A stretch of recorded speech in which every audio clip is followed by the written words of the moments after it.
योऽपि कश्चिद् आचक्षीत श्रुत्या जगतश्चेतनप्रकृतिकतां तद्बलेनैव श्रुत्या इति न श्रुत्वा श्रुत्या इत्यस्ति वा अस्तु श्रुत्या इत्यस्यापि श्रुत्वा इति अर्थो वक्तव्यः जगतश्चेतनप्रकृतिकताम् आम् न श्रुत्या इत्यस्य श्रवणेन एवं श्रुत्वा इति पाठश्चेत् सौकर्यमस्ति नो चेत् श्रुत्या इति अध्याहारो मास्तु श्रुत्या इत्यस्यैव श्रवणेन इत्यर्थः श्रवणेन किं कस्य श्रवणेन जगतश्चेतनप्रकृतिगतां तद्बलेनैव समस्तं जगत् चेतनम् अवगमयिष्यामि इति अवगमयिष्यामि प्रकृतिरूपस्य विकारे अन्वयदर्शनात् अविभावनं तु चैतन्यस्य परिणामविशेषात् भविष्यति इति एतदुपरि कोटिः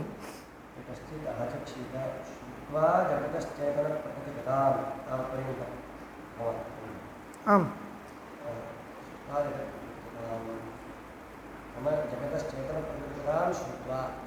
आम् तत्र एवं विवक्षा वर्तते विषयस्तु आदौ ज्ञातव्यः ब्रह्मणः जगत्कारणत्वं श्रुतम् इदम् उपपादनीयम् इदानीं विचार्यमाणे उपपादयितुं न शक्यते इति भाति यतोहि ब्रह्म तु चेतनं जगत् अचेतनम् अत्यन्तविलक्षणयोः उपादानोपादेयभावो न सङ्गच्छते परन्तु श्रुत्या उक्तं खलु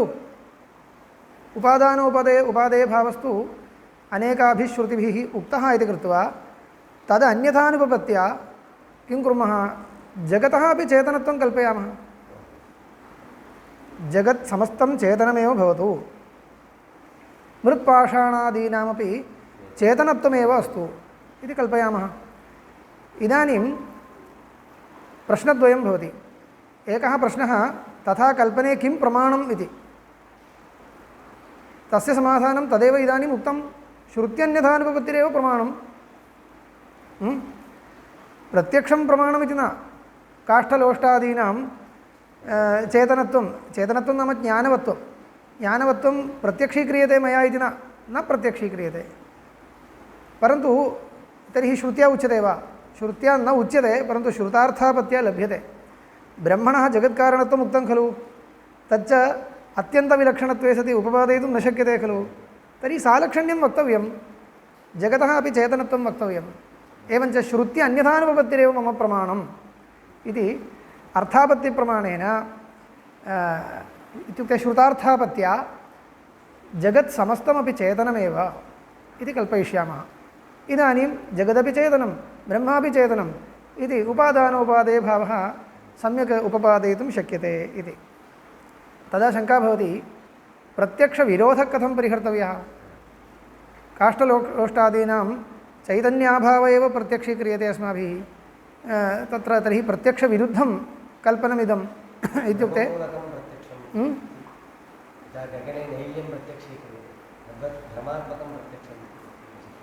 भ्रमात्मकमित्यपेक्षया अत्र किमुच्यते तत्र काष्ठलोष्टादीनां किञ्चित् वैलक्षण्यं तु वक्तव्यं चेतनत्वमेव वस्तुगत्या तथापि अनभिव्यक्तचेतनत्वम् इति कल्पयामः काष्ठलोष्टादीनामपि वस्तुगत्या चैतन्यमस्ति परन्तु अनभिव्यक्तम् एवं कल्पयामः यथा वृक्षाणामपि जीवत्वमस्ति खलु शास्त्रे अङ्गीक्रियते वृक्षाणामपि प्राणित्वमस्ति परन्तु तेषां प्राणित्वम् अनभिव्यक्तम् अन्येषां यथा प्राणिनां चेष्टादिकं दृश्यते तथा वृक्षस्य न दृश्यते अत्यन्तं सूक्ष्मैक्षिकया परीक्ष्यमाणे वृक्षादीनामपि हितानुकूलप्रवृत्तिः अहितान्निवृत्तिः एतत् सर्वं वर्तते इति दृश्यते तदस्ति इति चेष्टा नाम किं भवति हिताहितप्राप्तिपरिहारानुकूलक्रिया इति खलु तत्र प्रकाशः यत्र प्रसरति तत्र तं प्रदेशम् अभिमुखीकृत्य लतादयः वर्धन्ते इति अस्ति अन्धकारे अत्र स्थापितश्चेत् इदमेव तत्र आधुनिकवैज्ञानिकैः एवं कृत्वा तत्र इदं निर्णीतमस्ति प्राचीनग्रन्थेपि इदमस्ति तत्र आधुनिकैः अनीतमित्येव न तदेव स्वीकृत्य उक्तं वा नूतनं कल्पितं वा न ज्ञायते परन्तु अस्ति इयं कल्पना तु अस्ति लिङ्गत्वेन उपन्यस्यते अन्धकारे नाम प्रकोष्ठस्य अन्तः स्थापिता लता प्रकाशाभिमुखी प्ररोहते तत् किमस्ति तत्र प्रकाशं विना तस्य वर्धनं न भवति बहिरेव प्रकाशश्चेत् तत्र बहिर्गच्छति तत् इति इयमेव हितप्राप्त्यनुकूला क्रिया अस्तु एवमपि अन्येषु प्राणिषु यथा प्राणित्वम् अभिव्यक्तं तथा प्राणित्वं नाम वस्तुगत्या श्वासोच्छ्वासवत्वम् इदं सूक्ष्मरूपेण अस्ति इति वक्तव्यं वृक्षे यदा जीवित्वं निर्णीयते तर्हि तत् सूक्ष्मरूपेण तदप्यस्ति इति वक्तव्यं परन्तु न अस्माकं प्रत्यक्षम् अन्येषां प्राणिनां यथा प्राणित्वं तथा वृक्षाणां नास्ति तर्हि किं कर्तव्यम् अनभिव्यक्तम् इति कल्पयामः खलु तद्वदेव कल्प्यताम् कथं कल्पनीयम् इत्युक्ते काष्ठलोष्टादीनां मृत्पाषाणादीनां सर्वेषामपि ज्ञानवत्वं वर्तते चैतन्यं वर्तते परन्तु अनभिव्यक्तम् इत्युक्ते इतः परं प्रत्यक्षविरोधः प्रष्टुं न शक्यते योग्यानुपलब्धिरपि प्रष्टुं न शक्यते अनभिव्यक्तं खलु अतः दोषो नास्ति एवञ्च कल्पकं प्रमाणं वर्तते श्रुतार्थापत्तिः प्रत्यक्षविरोधश्च परिह्रियते तस्मात् समस्तं जगत् अचेतनमेव अस्तु श्रुत्युक्तः कार्यकारणभावोऽपि सङ्गच्छते इति चेतनमेव अस्तु मया किमुक्तं चेतनमेव अस्तु समस्तं जगत् चेतनमेव अस्तु एवञ्च श्रुत्युक्तः कार्यकारणभावोऽपि सङ्गमयितुं शक्यते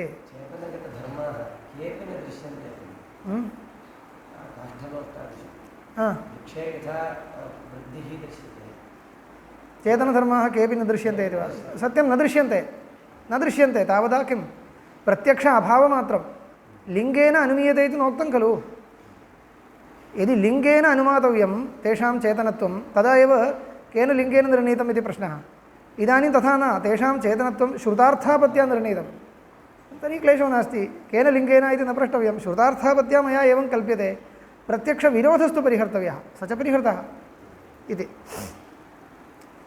इदमेव अत्र उक्तं श्रुत्या जगतश्चेतनप्रकृतिगतां श्रुत्या निश्चित्या इति वक्तव्यं वा अस्तु श्रुत्वा इत्युक्ते सम्यक् भवति तद्बलेनैव समस्तं जगत् चेतनम् अवगमयिष्यामि एवं निश्चयं करिष्यामि प्रकृतिरूपस्य विकारे अन्वयदर्शनात् प्रकृतिरूपस्य प्रकृतेः यद् रूपं यो धर्मः चेतनत्वं तत् विकारे अवश्यम् अनुगच्छति इति वक्तव्यं ब्रह्मैव जगतः प्रकृतिः नाम उपादानकारणम् इति श्रुत्या उच्यते तन्न वारणीयं तस्मात् चैतन्यस्य समस्तपदार्थेषु अन्वयो वर्तते इत्यवश्यम् अङ्गीकर्तव्यम् अविभावनं तु चैतन्यस्य परिणामविशेषात् भविष्यति इदमेव अविभावनं नाम प्रत्यक्षेण अननुभूयमानत्वं कथम् उपपादनीयम् इत्युक्ते तद्भवति चैतन्यस्य परिणामविशेषात् तत्र परिणामविशेषो नाम कारणगतधर्माः यदा कार्ये प्रतीयन्ते कारणे यथा प्रतीयन्ते तथैव इति वक्तुं न शक्यते कश्चन विशेषः तत्र भवेत् सः अधिको वा भवेत् न्यूनो वा भवेत् कदाचित् प्रकृष्टरूपेण प्रतीयते कार्ये कारणे सूक्ष्मरूपेण विद्यमानं कार्ये प्रकृष्टरूपेण प्रतीयते इत्यपि भवति लोके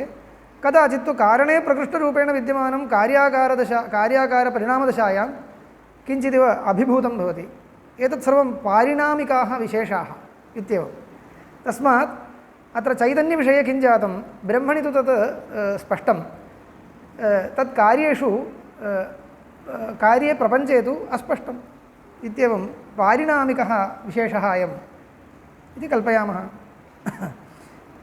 यथा स्पष्टचैतन्यानाम् अप्यात्मनां स्वापमूर्च्छाद्यवस्थासु चैतन्यं न विभाव्यते एवं काष्ठलोष्टादीनामपि चैतन्यं न विभावयिष्यते इति वयं स्पष्टचेतनाः सम्यक् अस्माकं चैतन्यं ज्ञानं वर्तते परन्तु कदा अत्यन्त मूर्छाकाले स्वापकाले च नास्ति स्वापकाले चैतन्यम् अस्ति वा इत्युक्ते अस्ति परन्तु न विभाव्यते चेष्टा न दृश्यते अनुकूलमपि न उच्यते प्रतिकूलमपि न उच्यते तर्हि चेष्टा न दृश्यते इति कृत्वा स्वापकाले मूर्छाकाले च विद्यमानमपि चैतन्यं न विभाव्यते तद्वदेव अस्तु स्पष्टचैतन्यानामपि आत्मनाम् अस्माकं स्वापमूर्छाद्यवस्थासु चैतन्यं न विभाव्यते एवं काष्ठलोष्टादीनामपि चैतन्यं न विभावयिष्यते इति एतस्मादेव च विभावित अविभावितत्वकृताद् विशेषात् रूपादिभावाभावाभ्यां च कार्यकरणानाम् अनात्मनां च चेतनत्वाविशेषेऽपि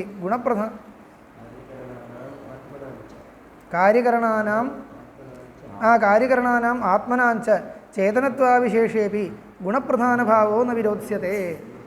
पश्यतु पूर्वपक्षिणा पृष्टं प्रपञ्चस्यापि यदि चेतनत्वं स्यात् तर्हि उपकार्योपकारकभावो न उपपादयितुं शक्येत इति।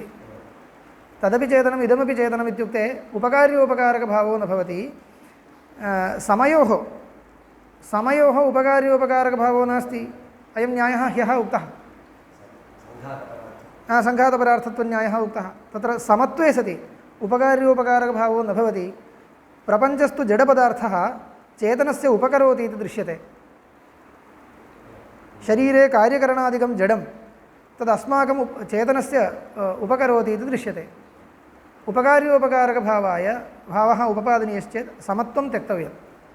इदानीं भवता जगदपि चेतनम् इदमपि चेतनम् इत्युक्ते समत्वम् आगतं खलु इत्युक्ते न।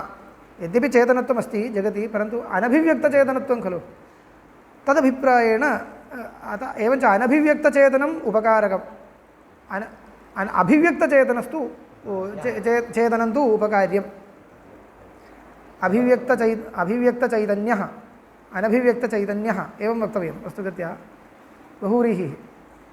अभिव्यक्तं चैतन्यं यस्मिन् सः अनभिव्यक्तं चैतन्यं यस्मिन् सः अनभिव्यक्तचैतन्यस्तु पदार्थः उपकारकः अभिव्यक्तचैतन्यस्तु पदार्थः उपकार्यः। एवम् उपकार्योपकारकभावोऽपि लोकसिद्धः उपपादयितुं शक्यते। समत्वं नास्ति एवं तदपि उपपादयितुं शक्यते इति तेषाम् आशयः। अयञ्च पूर्वपक्षी मुख्यपूर्वपक्षी न। वस्तुगत्या अयं पूर्वपक्ष एव परन्तु सिद्धान्तिनां साहाय्यं कर्तुम् आगतः कश्चित्।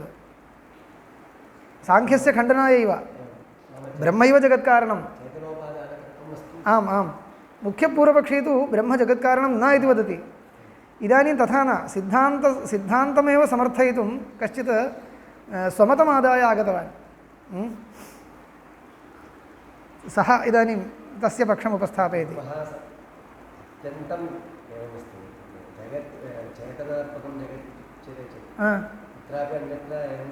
इदानीं प्रमाणं प्रदर्शितं। प्रमाणं भवता यदा यावत्पर्यन्तं न खण्ड्यते तावत्पर्यन्तं तथैव इति भविष्यति। परन्तु ते तथाविधाः वादिनः सन्ति। जैनमतं वर्तते खलु। जैनमते एवमेव सिद्धान्तः। जैनमते अयं सिद्धान्तः। जैनमते समस्तं जगत् चेतनं। गिरिनदीपर्वतादीनामपि चैतन्यमस्ति इति तेषां मतम्।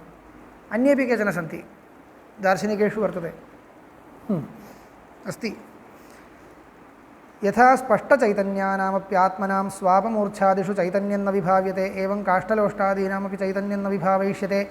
एतस्मादेव च विभाविताविभावितत्वकृताद् विशेषाद् रूपादिभावाभावाभ्यां च कार्यकरणानाम् अनात्मनां च न कार्यकरणानाम् आत्मनां च कार्यकरणानाम् अचेतनानाम् आत्मनां च चेतनानां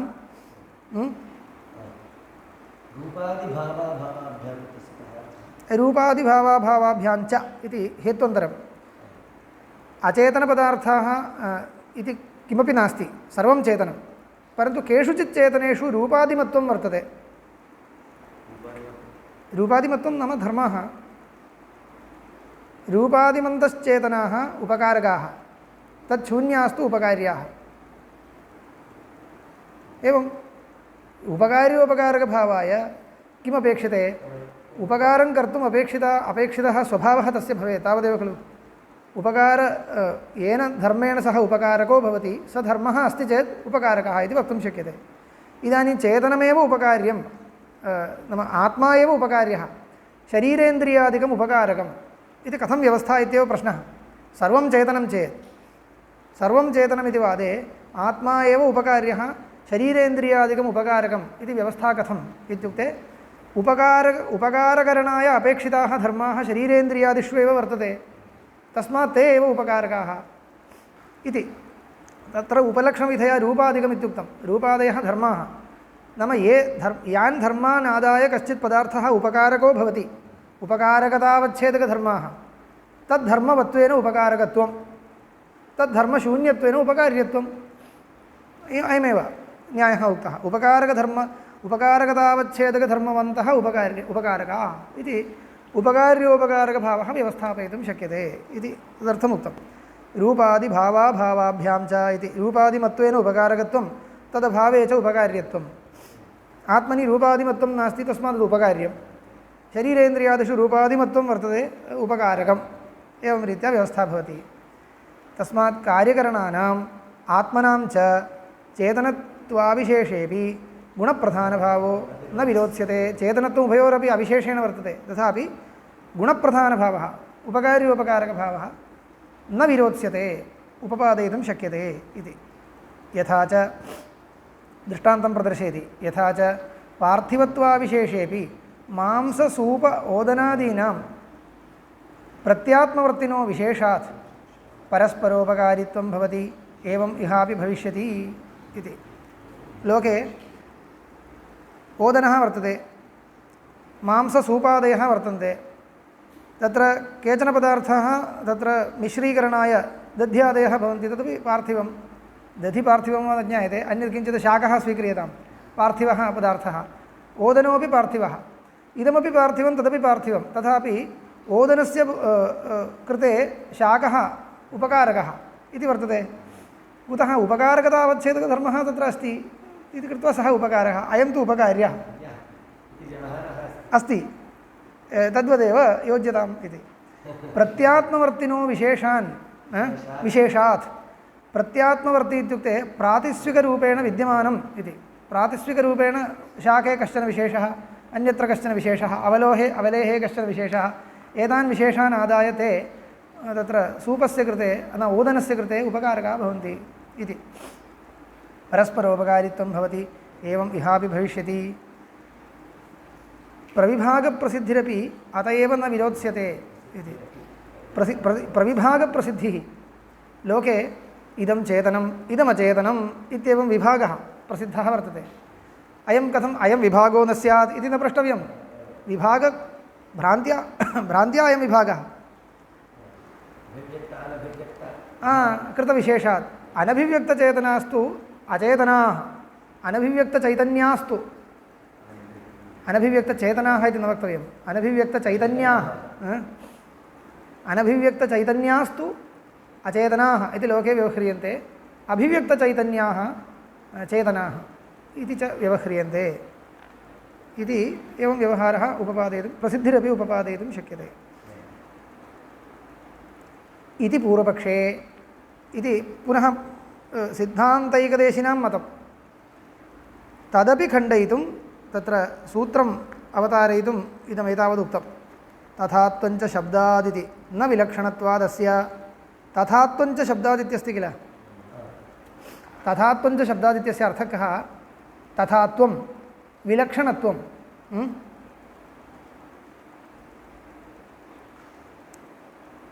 सूत्रस्य अवतारणं पश्चात् कर्तव्यम्। इदानीं स्वातन्त्र्येण खण्डनम् एकं क्रियते, पश्यन्तु। तेनापि कथञ्चित् चेतनाचेतनत्व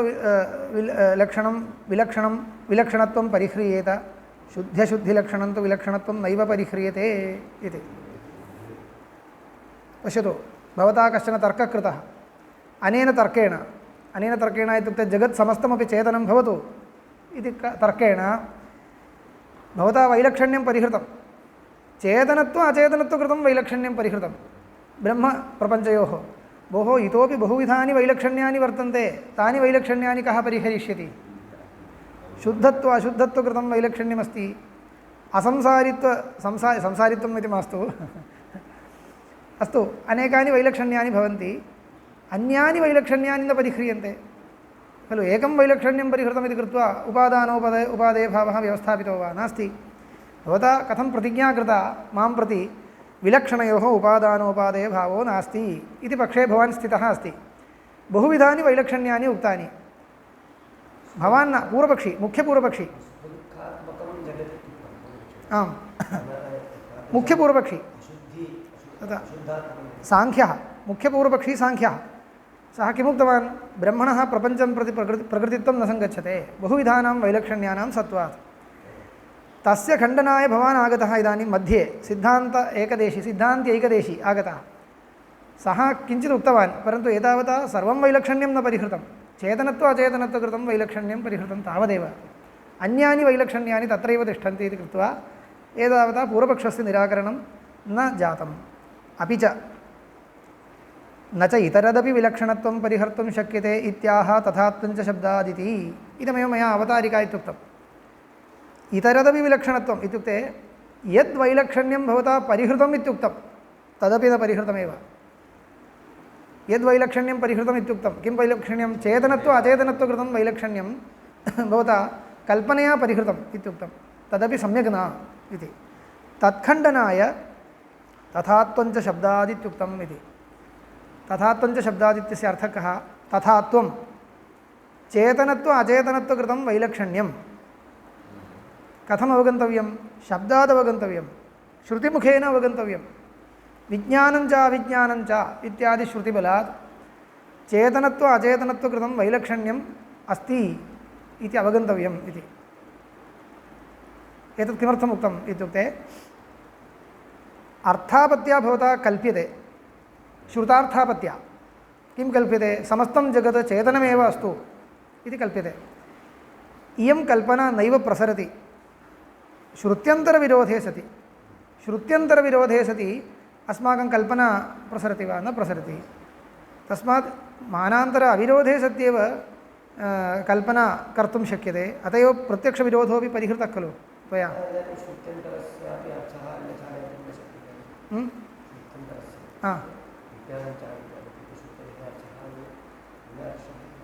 न शक्यते, तत्र तात्पर्येण तथा उच्यते, अन्यथा नेतुं न शक्यते। अनभिव्यक्तत्व अभिव्यक्तत्व तदपि विचारः कर्तव्यः वस्तुगत्या। एवम् एवम् एवम् एवम् अग्रे गन्तुं शक्यते, परन्तु सूत्रकारस्तु एतावत् आगतः इत्युक्ते विज्ञानं च अविज्ञानं च इति श्रुतिः विभज्य प्रदर्शयति। विज्ञानम् इति न चेतनम् अचेतनम् इति द्वेधा सृष्टौ एव चेतनाः केचन अचेतनाः केचन सृष्टेषु मध्ये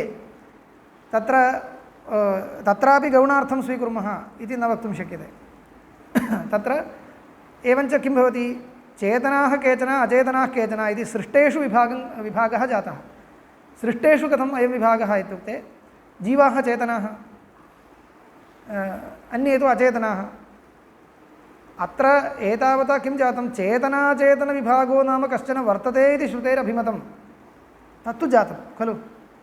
चेतनत्व अचेतनत्वकृतम् एकं वैलक्षण्यं लोके अस्ति इति। यद्यपि चेतनांशस्तु न सृज्यः, परन्तु लोके प्रतीतिरस्ति खलु। सा प्रतीतिः श्रुत्यापि अनूद्यते।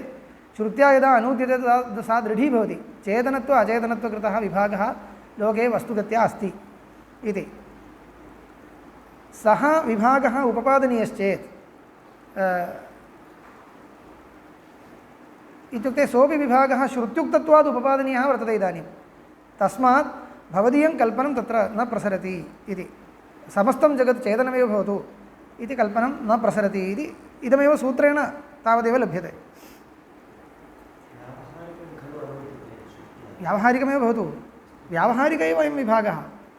इदानीं व्यावहारिकोऽपि न भवति इति आयाति भवदुक्तरीत्या उच्यते चेत्। सर्वं चेतनमेव, अचेतनमिति किमपि नास्ति। वस्तुगत्या इति नास्ति खलु, तदपि व्यावहारिकमेव वक्तव्यं। सर्वोऽपि विभागः व्यावहारिकः वक्तव्यः, व्यावहारिको वा प्रातिभासिको वा वक्तव्यः।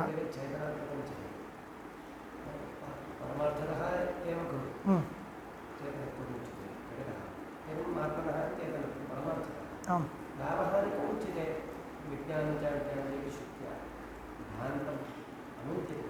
न समस्तं जगत् चेतनम् इति तु पारमार्थिकतत्त्वम् इति केनापि न वक्तव्यं, न वक्तव्यं, न तथा न।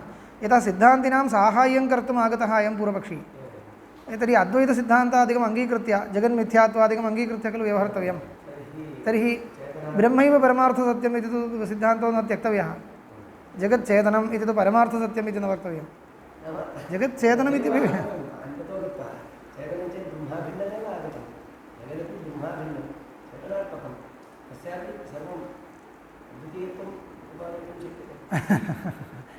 तथा विवक्षा नास्ति जगदपि ब्रह्मा भिन्नम् अतः चेतनं परमार्थ इत्युक्ते तत्त्वमसि इत्यत्र यः वाक्यार्थः स एव प्रपञ्चविषयेपि आनीतः इति वा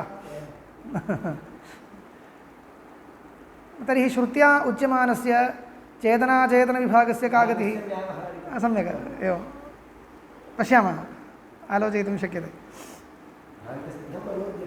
एवम् एवं भ्रान्तिसिद्धम् अनूद्यते इति तत्त्वमसि इत्यत्र यथा वाक्यार्थः तथा अत्राप्यस्तु इति तर्कसमीचीन एव परन्तु किं कर्तव्यम् अस्माभिः वस्तुगत्या तस्य समाधानं वक्तव्यं चेत् तत्रत्य तात्पर्यगवेषणं कर्तव्यं तत्त्वमसि इत्यत्र यद् ऐक्यमुच्यते तद्वद् ऐक्यप्रतिपादकं वचनम् अस्ति वा इति द्रष्टव्यम् ऐक्यप्रतिपादकवचनाभावे तथा कल्पनं न सम्भवति तत्त्वमसि इत्यत्र चेतनाचेतनसामा साधारण्येन जीवपरमात्मैक्यं नोक्तं चेतनाचेतनसाधारण्येन ऐक्यं नोक्तं जीवस्य परमात्मैक्यम् उक्तं प्रपञ्चस्य परमात्मैक्यं तु अन्यत्र उच्यते इति वक्तव्यं भवता अस्ति अस्ति उच्यते सर्वं खल्विदं ब्रह्म इत्यत्र उच्यते इदं सर्वं यदयम् आत्मा इति उच्यते तदादाय वक्तव्यं तत्र तात्पर्यचिन्तां कृत्वा परिहारः वक्तव्यः तावदेव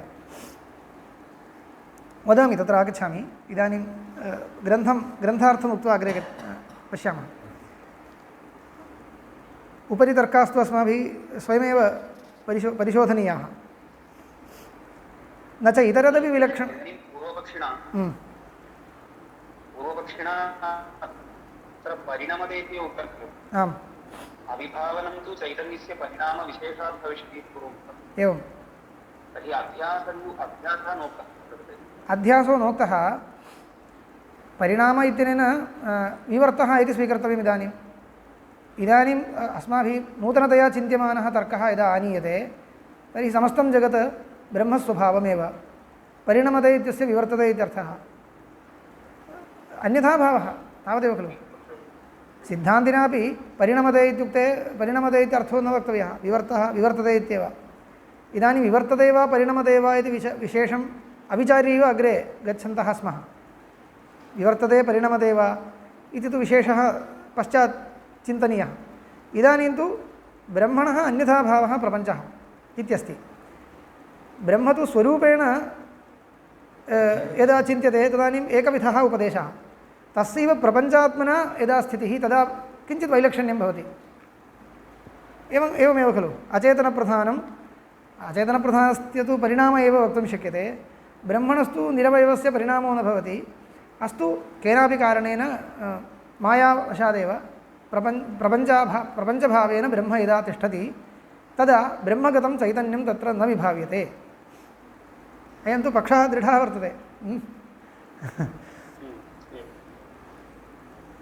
न च तत्र इदानीम् उच्यते न च इतरदपि विलक्षणत्वं परिहर्तुं शक्यते इत्याह इतरदपि विलक्षणत्वं नाम चेतनत्व अचेतनत्वकृतं विलक्षणत्वमपि भवता अर्थापत्या परिहर्तुं न शक्यते इत्याह तथात्वञ्च शब्दादिति अनवगम्यमानमेव हि इदं लोके समस्तस्य वस्तुनः चेतनत्वं चेतनप्रकृतिकत्वश्रवणात् शब्दशरणतया केवलया उत्प्रेक्षेत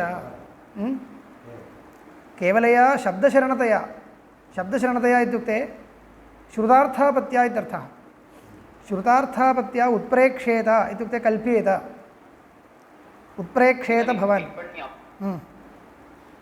टिप्पण्याम् इतर इत्यस्य चेतनाचेतनत्वरूपम् इति व्याख्यानं सत्यं तदेव चेतनत्व अचेतनत्वकृतं वैलक्षण्यं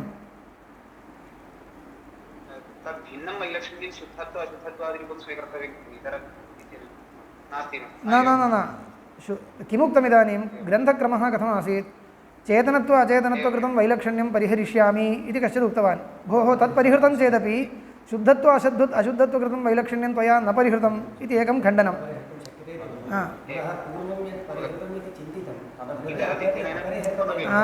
तदपि यद् भवता परिहृतमित्युक्तं तदपि अपरिहृतमेव इत्यभिप्रायेण इतरत इत्युक्तम्। इतरत इत्युक्ते एतावत्पर्यन्तं यदुक्तं यत् परिहृतमित्युक्तं वैलक्षण्यं तदपि न परिहृतमेव इति। तद् भवता कथं परिहृतमित्युक्ते उच्यते इति चेत् श्रुतार्थापत्या भवता जगतः समस्तस्य चेतनत्वं किं प्रकल्प्य परिह्रियते इत्युक्तं। तद् प्रकल्पनं खलु चेतनप्रकृतिकत्वश्रवणान्यथानुपपत्या चेतनप्रकृतिकत्वं प्रपञ्चस्य श्रूयते तदन्यथानुपत्या जगदपि चेतनम् इति भवता उत्प्रेक्ष्यते केवलं तच्च शब्देनैव विरुध्यते। यतः शब्दादपि तथात्वम् अवगम्यते। तथात्वमिति प्रकृतिविलक्षणत्वं कथयति। तथात्वं नाम प्रकृतिविलक्षणत्वम् इत्यर्थः।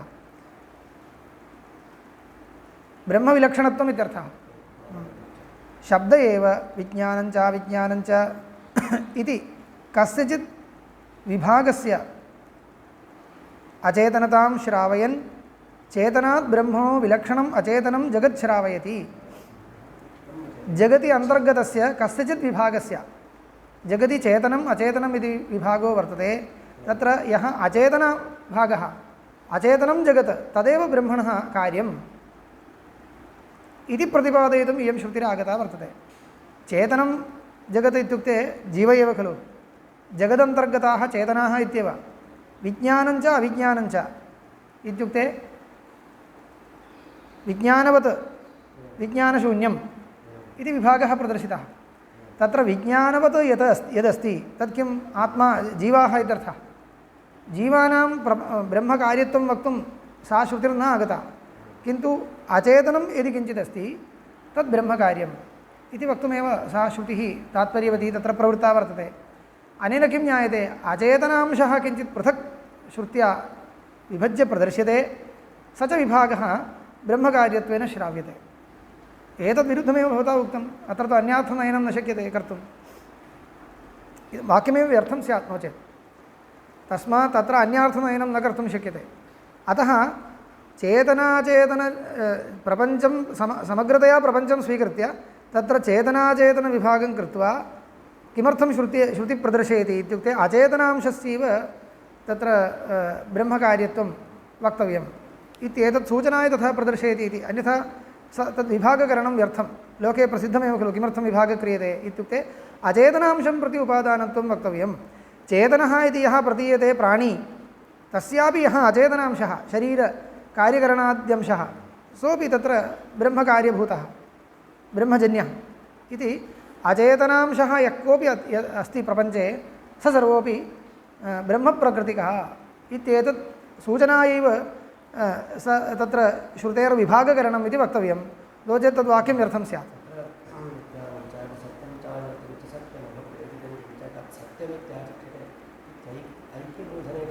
तदग्रे ऐक्यबोधनाय इति न। ऐक्यबोधनं तु अन्ततो तदपि एकं कृत्यम् अस्तु। अनन्तत्वप्रदर्शनाय सृष्टिरुच्यते। अनन्तत्वम् अपरिच्छिन्नत्वं प्रदर्शयितुम् उपादानोपादेय भावो वक्तव्यः। तदर्थं गतम्। अग्रे वाक्यानि सन्ति। सत्यञ्चानृतं च सत्यमभवत् इत्यस्य ऐक्यप्रदर्शनं नास्ति। सत्यं चानृतं च सत्यमभवत् इत्यत्र सत्यञ्च अनृतं च अभवत्। सत्यम् इत्युक्ते पारमार्थिकसत्यं ब्रह्म, सत्यञ्च अनृतं च अभवत् व्यावहारिकसत्यं प्रातिभासिकसत्यं च अभवत् इत्यर्थः। एवञ्च समस्तस्य जगतः ब्रह्मकार्यत्वं वक्तुमेव सत्यम् इति सत्यपदद्वयम्। एकं सत्यपदं पारमार्थिकसत्यब्रह्मपरं, द्वितीयं सत्यपदं सत्यपरं। लोकप्रसिद्धसत्यं नाम व्यावहारिकसत्यं तत्परम्। इदं तु अन्यत्तु स्वप्नादिप्रपञ्चः अनृतपदं तत्परम् इति एवमेव व्याख्यानं क्रियते। सिद्धान्तलेशसङ्ग्रहेपि इयं श्रुतिरुदाहृता। सत्तात्रैविध्ये प्रमाणत्वेन इयं श्रुतिरुदाहृता द्वितीयपरिच्छेदे सिद्धान्तलेशसङ्ग्रहे अस्ति। सत्यञ्चानृतं च सत्यमभवत् इति। एवं च सृष्टिप्रक्रियायाम् अचेतनांशस्य ब्रह्मकार्यत्वं विशिष्य अवगन्तव्यं न तु चेतनांशस्य इति सूचनार्थमेव अयं विभागः कृतः इति वक्तव्यं। तस्मात् तत्र अन्यथा नयनं करिष्यामि इति न शक्यते कर्तुं। तस्मात् सा तात्पर्यवती श्रुतिः। तस्मात् तत्र तादृशश्रुतिविरोधे सति भवता किं सर्वं श्रुतार्थापत्या सर्वं चेतनम् इति कल्पयिष्यामि इति न वक्तुं शक्यते। अत्रापि अनभिव्यक्तचेतनत्वम् इति उच्यते चेत् किं को लाभः? श्रुतिः किमर्थं विभागं करोति? चेतनांशं प्रति ब्रह्मणः उपादानत्वं न वक्तव्यम् इति कृत्वैव। चेतनांशः आत्मैव खलु, तत्प्रति उपादानोपादेय भावो नास्ति, तत्प्रति अत्यन्त ऐक्यं वक्तव्यं। यः चेतनांशः वर्तते अस्मासु, आत्मा इति यः वर्तते, तस्य तु वस्तुगत्या परीक्ष्यमाणे शुद्धत्वमेव इति कृत्वा तस्य अत्यन्त ऐक्यं वक्तव्यं। तत्त्वमसि श्रुतेः अर्थः सः तत्र योजनीयः। यः अचेतनांशः तत्प्रति उपादानत्वं वक्तव्यम् इति विविच्य बोधयितुं सा श्रुतिप्रवृत्ता इति कृत्वा तत्र पुनः अन्यार्थनयनं न शक्यते। इदानीं विज्ञानम् इति पदेन विशिष्टमेव उच्यते खलु, तत्कारणं विशिष्टं चैतन्यम् उच्यते, तस्य कार्यत्वमस्ति।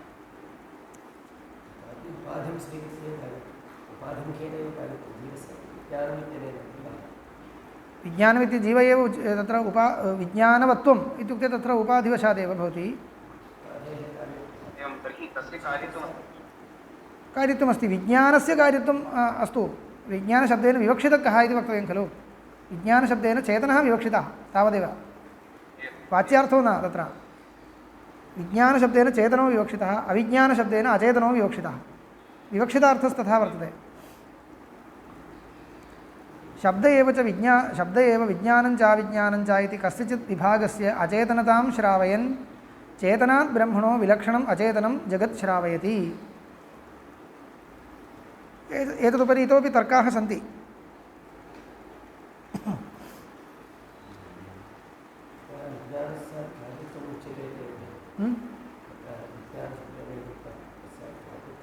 पुनः अहं तत्र भाष्यं दृष्ट्वा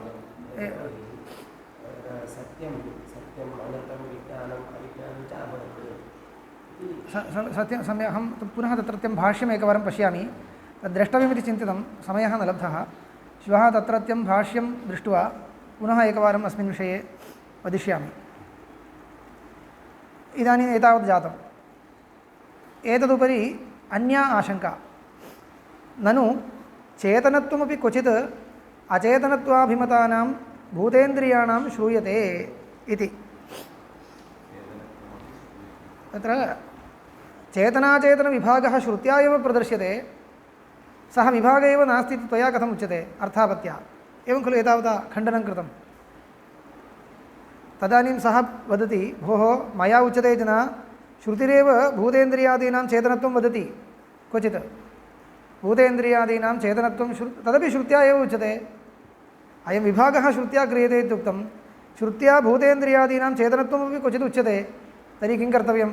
उभयश्रुति अनुगमाय मदुक्तरीत्या यद् अचेतनत्वम् उक्तं तत् वस्तुगत्या अचेतनत्वं न अविभावितचैतन्यवत्वं, तेन तद् योजनीयम् इत्येव खलु इति। यतः श्रुतिः कदाचित् भूतेन्द्रियादीनां चेतनत्वं वदति, तर्हि भूतेन्द्रियादीनां चेतनत्वं वा अचेतनत्वं वा इति पृष्टे चेतनत्वमपि श्रुत्या उक्तम्, अचेतनत्वं च उक्तं चेत् अचेतनत्वम् अविभावितचैतन्यवत्वेन इति तत्र परस्परविरोधपरिहारः कर्तव्यः इत्याशयेन शङ्कते। ननु चेतनत्वमपि क्वचित् अभिमतानां भूतेन्द्रियाणां श्रूयते, यथा मृदब्रवीत् आपो ब्रुवन् इति। तत् तेज ऐक्षत ता आप ऐक्षन्त इति च एवमाद्या भूतविषया चेतनत्वश्रुतिः। भूतविषया चेतनत्वश्रुतिः कुत्र अस्ति? इदमेव, इदमपि अस्ति। तत् तेज ऐक्षत ता आप ऐक्षन्त छान्दोग्ये। एवं तत्र श्रुतिर्नाम तत् तेज ऐक्षत इति चेतनत्वे कथं श्रुतिः इत्युक्ते साक्षात् श्रुतिर्न।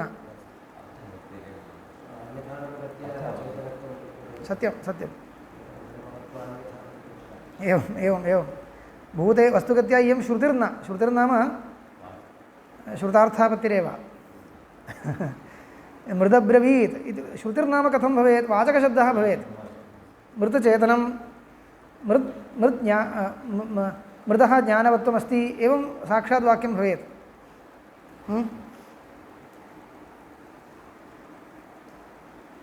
तथा भवेत् तथा तु नास्ति मृदः ज्ञानवत्यः मृत् ज्ञानवती एवम् अपेक्षते तदा एव श्रुतिः इदानीं किं भवति भवदुक्तरीत्या अब्रवीत् इत्यस्ति अब्रवीत् अब्रुवन् ऐक्षत चेतनधर्माः उक्ताः चेतनधर्मान्यथानुपपत्या कल्प्यते इत्येव एतत् उक्त्वा एव खण्डनीयं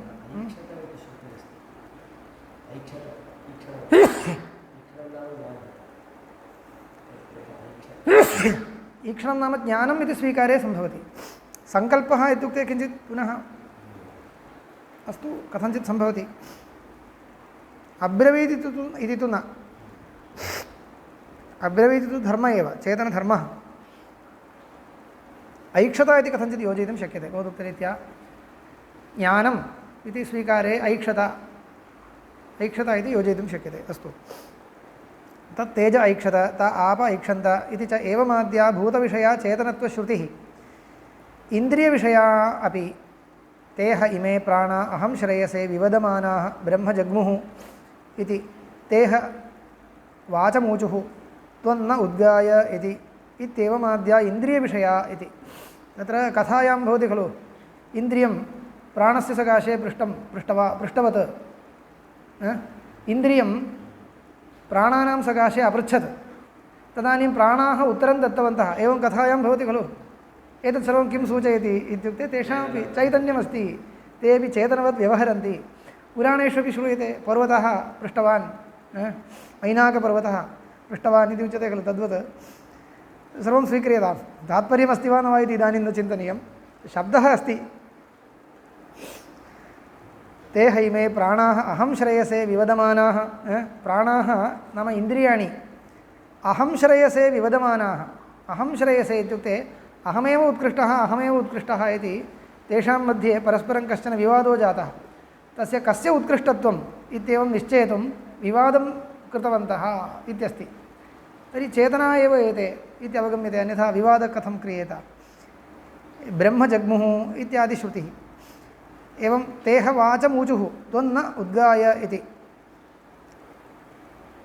तत्रापि एवमेव त्वं न उद्गाय उद्गानं कुरु इति वाचं उक्तवन्तः उद्गानं नाम चेतनस्य धर्मः उद्गानक्रिया इत्येवमाद्या इन्द्रियविषया इति एवञ्च भूतानाम् इन्द्रियाणाञ्च चेतनत्वं वर्तते इत्यत्र एतासां श्रुतीनां प्रामाण्यं स्वीक्रियताम् एताः श्रुतीः प्रमाणीकृत्य वक्तुं शक्यते खलु इति अतः उत्तरं पठति अभिमानी व्यपदेशस्तु विशेषानुगतिभ्यां किं वक्तव्यम् एतत् सर्वं भूतेन्द्रियादीनां चेतनत्वे प्रमाणं न भवति किं तर्हि अभिमानिव्यपदेशः अयम् अभिमानिव्यपदेशो नाम अभिमानिदेवताः तत्र अन्तःप्रविष्टाः अभिमानिदेवताः वर्तन्ते तासामेव अयं व्यवहारः तासां चेतनत्वात् क्लेशो नास्ति एवञ्च ताः पुरस्कृत्य तत्र प्रविष्टाः अभिमानिदेवताः पुरस्कृत्य श्रुतेरयम् अनुवादः इति वक्तव्यं तस्मात् तावन्मात्रेण तेषामपि चेतनत्वं वर्तते तेषां भूतेन्द्रियादीनामपि चेतनत्वं वर्तते इति न वक्तव्यम् इति अभिमानिव्यपदेशस्तु इति तु इति पर्यन्तं तस्य समाधानं विशेषानुगतिभ्याम् इति तु किमर्थम् अभिमानिव्यपदेशे किं प्रमाणम् अभिमानिव्यपदेशे एव अयम् इत्यत्र किं प्रमाणम् इति वदति विशेषानुगतिभ्याम् इति तुशब्दः आशङ्काम्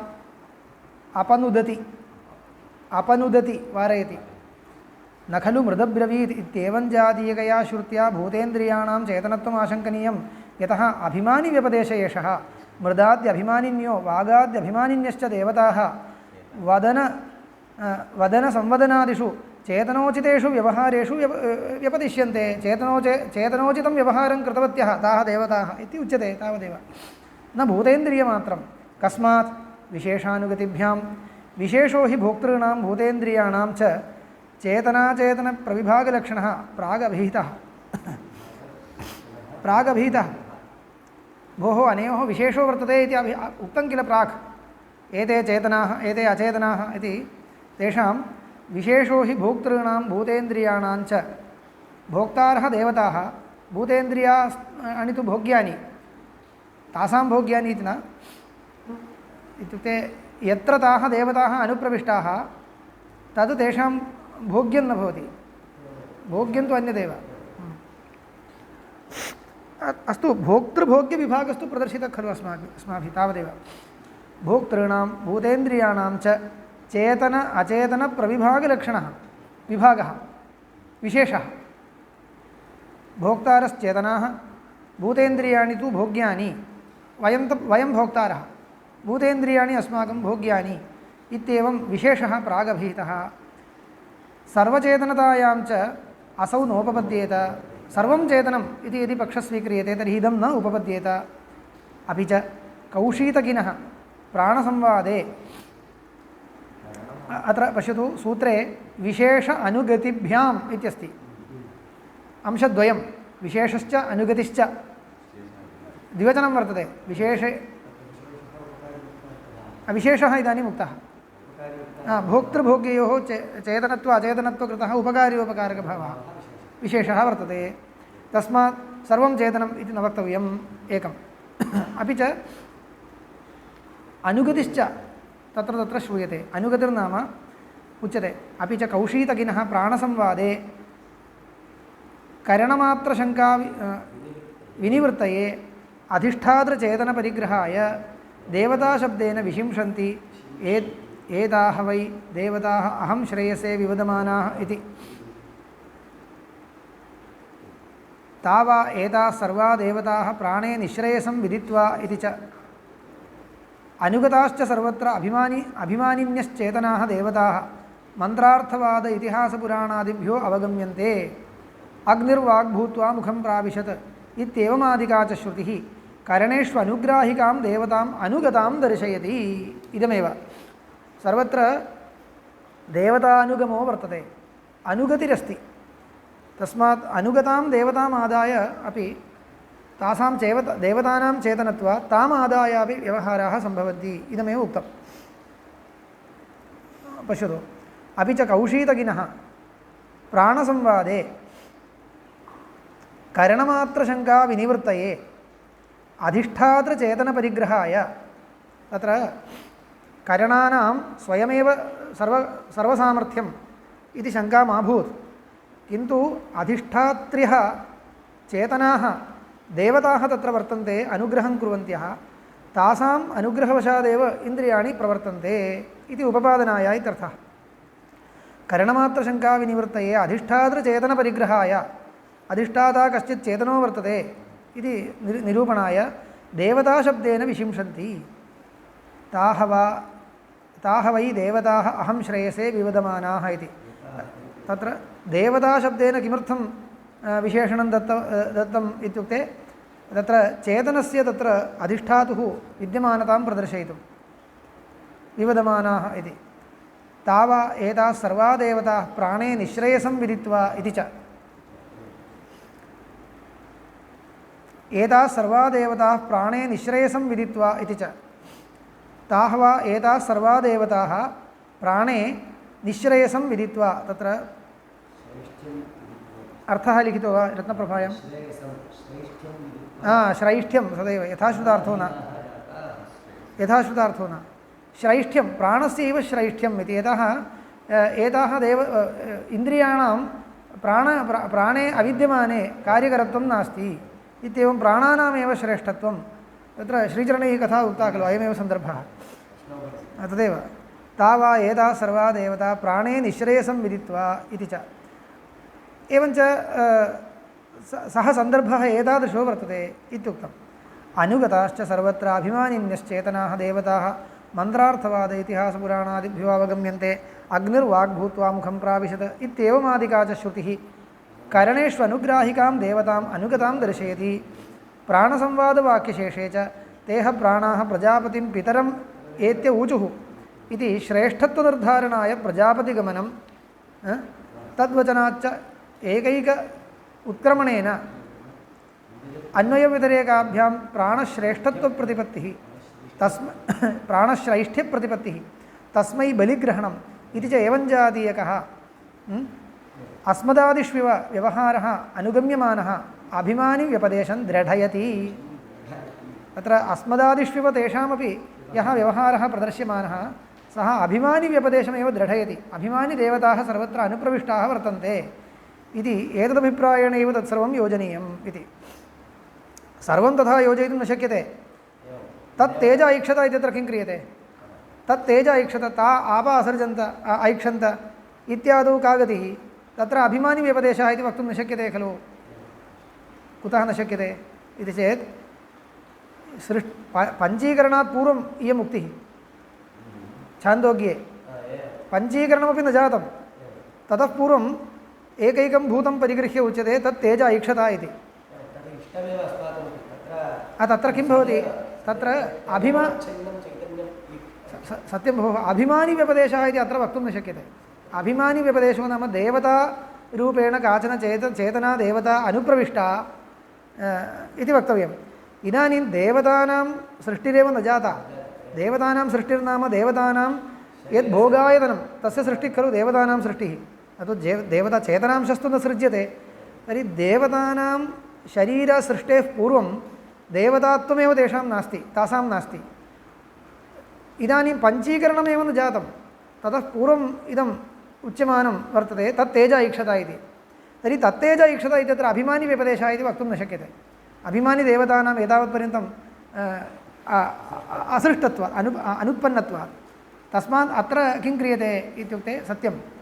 अतः तत्र अभिमानिव्यपदेशः इति न, तत्तेज ऐक्षता इत्यत्र यद्यपि अभिमानिव्यपदेशो नास्ति तथापि अत्र कथं वाक्यार्थः? केवलं तेज ऐक्षता इति न, तेजोवच्छिन्नः सदंशः सदैव सौम्येदमग्र आसीत् इत्यत्र उक्तः यः सत्पदार्थः परमात्मा सः तेजोवच्छिन्नः ऐक्षता इति। अपां सृष्ट्यर्थं सङ्कल्पम् अकरोत् इति। केवलं तेजः इति न, तेजोवच्छिन्नः परमात्मा इति लक्षणया अवश्यम् अर्थः ग्राह्य एव। अन्यथा तत्र सदधीना सृष्टिः उपपादिता न स्यात्। तत्रत्य प्रकरणानुसारेण अत्र किं कर्तव्यं? तत्तेज इत्यत्र लक्षणा कर्तव्या। तत्तेज इत्यत्र तेजोवच्छिन्नः परमात्मा ऐक्षत इत्यर्थः अवश्यं स्वीकर्तव्यः। अन्यथा लोकविरोधोपि भवति। अचेतनस्य किम् ईक्षणं न उपपद्यते। अततो गत्वा अनभिव्यक्तचैतन्यम् अचेतनेपि भवति इति खलु भवता उच्यते। अचेतनेपि अनभिव्यक्तं चैतन्यं भवति इति खलु उच्यते। अभिव्यक्तं चैतन्यं भवति वा? तर्हि ऐक्षता इत्यत्र भवतापि अनभिव्यक्तचैतन्यमादाय उपपादयितुं न शक्यते, लोकविरोधः एव। अनभिव्यक्तं चैतन्यम् इत्युक्ते लोकविरोधो नास्ति इति मन्यामहे। ऐक्षता इत्युक्ते लोकविरोधो न भवति वा? भवति। तस्मात् ऐक्षता इत्येतस्य उपपादनाय ऐक्षता इत्यत्र अभिव्यक्तं चैतन्यमादाय व्यवहारः, तस्य उपपादनाय अवश्यं लक्षणा स्वीकर्तव्या एव। एवञ्च लक्षणास्वीकारः अन्याय्यः इति न वक्तुं शक्यते। तस्मात् तत् तेज ऐक्षता इत्यत्र अनभिव्यक्तचैतन्यवादिना त्वया मयापि उभाभ्यामपि लक्षणा स्वीकर्तव्या एव, किञ्चित् चेतनपर्यन्तं। तस्मात् किं कर्तव्यं? तत् तेज ऐक्षता इत्यत्र तेजोवच्छिन्नः परमात्मा मायाविशिष्टः चेदोवच्छिन्नः परमात्मा मायोपहितः परमात्मा इति पर्यन्तं लक्षणां स्वीकृत्य एव अर्थो वक्तव्यः इति स्थिते अत्रापि इदमपि अचेतनस्यापि अचेतनत्वेन अभिमतानां भूतादीनामपि चैतन्यमस्ति इत्यत्र प्रमाणत्वेन उपन्यसितुं न शक्यते। भवता गन्तव्यमस्ति। अस्तु, समाप्तम्। एतावदेव। तत्तेज ऐक्षता इत्यपि परया एव देवतया अधिष्ठात्र्या, परया एव देवतया अधिष्ठात्र्या, परा देवता नाम परस्या एव देवतया अधिष्ठात्र्या, परस्याः एव देवतायाः अधिष्ठात्र्याः स्वविकारेषु अनुगतायाः इयम् ईक्षा व्यपदिश्यते इति द्रष्टव्यम्।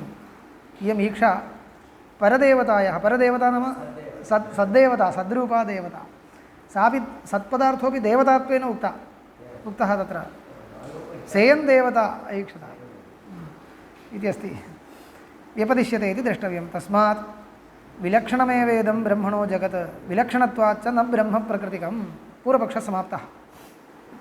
तस्मात् वैलक्षण्यं न परिहर्तुं शक्यते। पूर्वपक्षः समाप्तः न सिद्धान्तः, पूर्वपक्षः समाप्तः। तस्मात् भवदुक्तरीत्या एकदेशिना उच्यमानरीत्या वैलक्षण्यं परिहर्तुं न शक्यते। तस्मात् स्थितमेव वैलक्षण्यं ब्रह्मप्रपञ्चयोः चेतनत्वाचेतनत्वकृतं शुद्धत्वाशुद्धत्वकृतम् एवञ्च स्थिते वैलक्षण्ये कथम् उपादानोपादेयभावः नास्त्येव। उपादानोपादेयभावो नैव वक्तव्यः।